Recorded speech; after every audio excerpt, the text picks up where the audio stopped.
Ladies and gentlemen, welcome back to the Ground and Pound podcast, best bets video for UFC Fight Night Burns taking on Morales over in the Apex.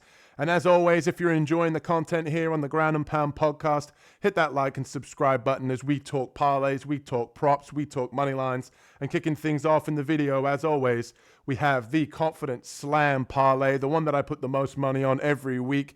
And kicking things off in the first leg, we have Nozzleton Rozaboyev. He's taking on Dustin Stoltzfus this weekend.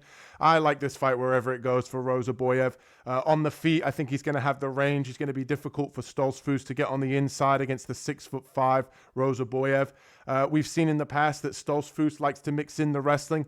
Well, I think if he does in this matchup, I think Rozaboyev's going to be able to find the submission, 20 submission victories. Obviously a born finisher, whether it's on the feet or on the ground. I think wherever this fight goes, Rozaboyev's going to have the advantage, and that's why he's kicking things off as the first leg in our confident parlay this week. And the second leg, we have Melk Costa. He's taking on Juicy J. Erosa. And to be honest with you, this is just a play on the spot. Costa's had a very nice win streak, 3-fight win streak currently. He's shown that he can strike. He's shown that he can grapple. And to be honest with you, he's just looked very good, and I don't want to get in the way of him right now. With Erosa, his last 3 wins have all been against kind of iffy competition. Darren Elkins looked completely washed in his last fight. I think that Costa's been fighting the much tougher level of competition. I think on the feet as well, I think that Costa's going to have the slight advantage. I trust Costa's chin a lot more. Juicy J. Erosa, 7 knockout losses for Erosa. So at 35 years old, he has taken a lot of damage, has been known to be very chinny. And I think a few of his last opponents weren't able to capitalize on that. I think Costa's kicks, his Muay Thai style striking, I do think that he can capitalize. And we know as well, if the fight goes to the ground, that Costa's looked very good. He's been able to mix in grappling up against the fence, get takedowns when he needs to. His cardio's look good. So I like him here in the confident play to round things off here at plus 109. And that brings us to our first money line play. I've got Thiago Moises over Jared Gordon this week at plus 100. This line was pretty much been flip-flopping all week. It was sitting at even money. Moises is the slight underdog as of recording right now. And I think he's the more dangerous fighter overall out of the two. I like Moises here. We've seen in the past he likes to mix in grappling. He likes to be able to get fights to the floor. Jared Gordon does have good takedown defense. However, we've seen that I think Moises just packs a little bit more pop on the feet. He can use the calf kick as well against Jared Gordon. I honestly think in this matchup that whether this fight stays on the feet or goes to the ground, that I think Moises is the more live, dangerous finisher here. Gordon is very tough, so I do expect it to go to the judges. But overall, I think damage and which is the main scoring criteria in MMA, I think Moises is the more dangerous fighter, and we're getting him here at plus 100. So I like him as the money line here, Thiago Moises, most likely by decision, but I like him here no matter where the fight goes. And next up, we have Sadiq Youssef taking on Myron Santos. And to be honest with you, I just think this is a big step up in competition for Santos. He didn't look good in his last fight against Francis Marshall. He got, to be honest, gifted a decision by the judges. Youssef, in my opinion, he's the more dangerous striker. He's got UFC experience at a higher level, fighting guys like Edson Barbosa. He is obviously coming off that knockout loss to Diego Lopes. But they're also very high-level credentialed guys inside the UFC, so no shame in losing to those guys. And Youssef was able to almost get Barbosa out of there in the first round and almost gassed finishing him. So to me, I think that he's got a lot more power in the hands. I think if he wants to mix in the wrestling, I definitely think that he can. Santos hasn't proven anything inside the UFC. It's kind of crazy to me that we're getting Youssef here at plus money. And even though he has had a year-long layoff, I do like Youssef here to come back and kind of teach the newcomer here a little thing about experience and a little thing about the UFC. So give me Youssef here at plus 110 to get it done. And next up, our money line, we've got Tanara Lisboa taking on Luana Santos. And to me, Lisboa here is just the better overall fighter. Lisboa, 2-time Muay Thai world champion, the more credentialed striker in this matchup.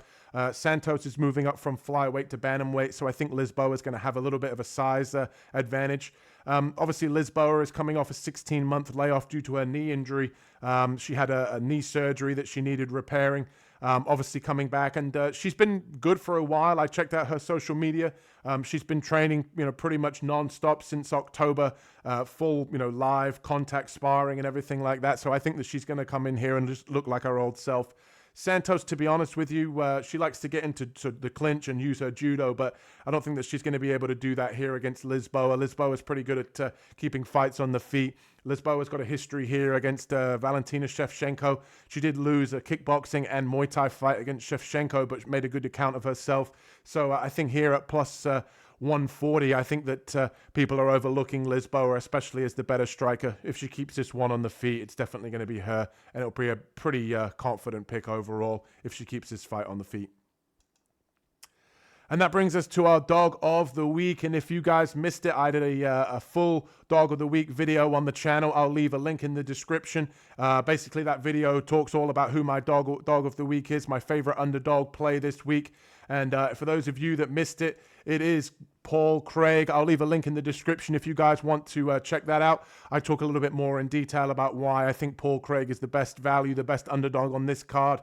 Yeah, I'll leave a link in the description for that if you guys want to check it out. But he is my dog of the week.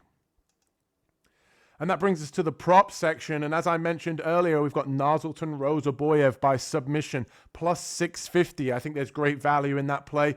We've seen with Dustin Stoltzfus in the past that he likes to mix in the wrestling, like I said earlier. I think he's very, very live here, Rozaboyev, for a submission. He's been knocking a few people out in the UFC. We haven't seen necessarily too much of him having to find the submission, but I think Stoltzfus is going to come in here, look to wrestle, and ultimately get his neck snatched up. So give me Rozaboyev here, plus 650 by submission. I think that this is crazy value, if I'm being honest, for a guy that's got 20 submission victories. And we've got Gabe Green by submission here, plus 850. I honestly think this is, again, great value, plus 850. This is Gabe Green's main path to victory in this fight, in my opinion, coming down from 170 all the way to 155 in this matchup. I looked on his socials again. He looked in great shape. He looked like he'd cut weight properly, or at least lost weight properly. And in this style matchup against Camilo, Camilo coming in, UFC debut against a guy that's definitely going to be bigger than him, coming down from 170. Gabe Green is a pressure fighter, which Camilo struggles with. I think Gabe Green, after a long layoff here, is going to want to look to get this fight to the ground.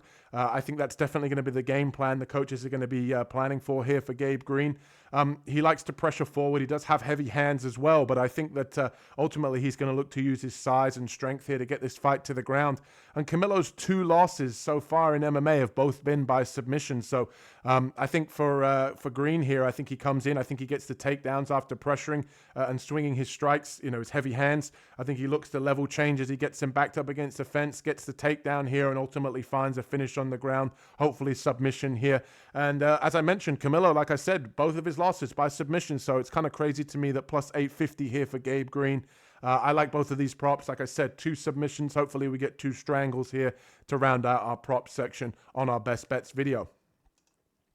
And that brings us to the end, ladies and gentlemen. And if you've enjoyed the content, hit that like and subscribe button. And some things that you might want to check out here on the channel. As I mentioned earlier, the Dog of the Week video is live on the channel, my favorite betting underdog. There is a highlight reel video in the Dog of the Week. Check that out. I put some time in on that one for you guys' entertainment.